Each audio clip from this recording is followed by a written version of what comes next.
Another week in the grand spectacle that is the Trump administration, where reality TV and politics continue to blur like an overexposed photo of a spray tan. As we stumble towards the ceremonial first 100 days of President Donald Trump's tenure, it's hard not to marvel at the sheer audacity of it all. Executive orders flutter about like confetti at a New Year's party, each one more bewildering than the last. And speaking of bewildering, let's talk about the ongoing peace deal discussions between Russia and Ukraine. Trump, ever the dealmaker, hosted Norwegian Prime Minister Jonas Gahr Støre at the White House this week. The pair discussed wrapping up a peace deal between Moscow and Kiev because, as we all know, nothing screams peace quite like two leaders who are neither Russian nor Ukrainian hashing out the details. Trump, in his infinite wisdom, declared to reporters, "I have my own deadline."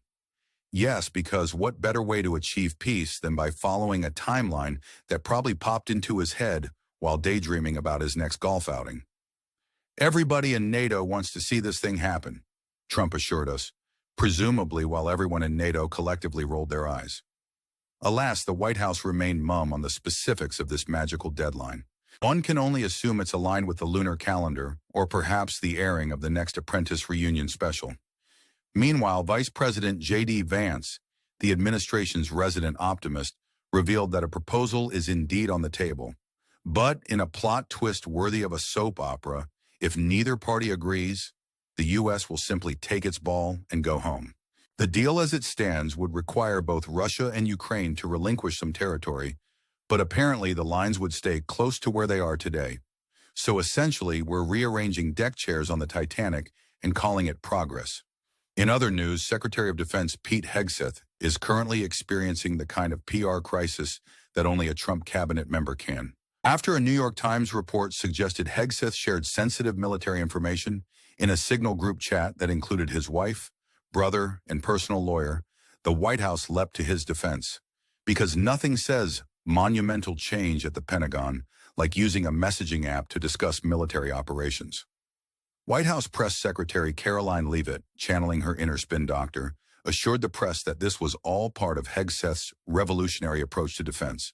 "Let me reiterate," she insisted, "the president stands strongly behind Secretary Hegseth."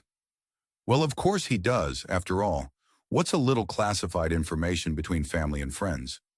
On a more somber note, President Trump and First Lady Melania jetted off to Rome for Pope Francis' funeral. The Vatican announced the Pope's passing earlier this week, sending shockwaves through the Catholic world.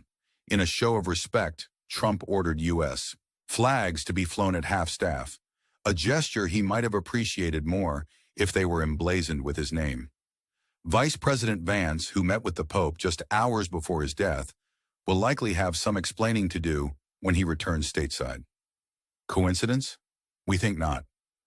Back on the domestic front, Trump signed a slew of executive orders targeting education. The most eyebrow-raising among them is the one incorporating artificial intelligence into K-12 curricula. Because if there's one thing children need, it's more robots in their lives.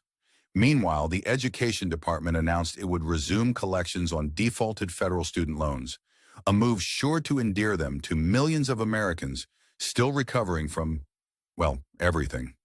And now, dear viewers, we reach the part of this news broadcast where I shamelessly remind you to subscribe to this channel. After all, how else will you keep up with the latest in political theater? Give us a like, drop a comment, and let us know what you think about these latest developments. Are we living in a satirical novel, or is this just 21st century governance? We'd love to hear your thoughts in the comments below. So there you have it.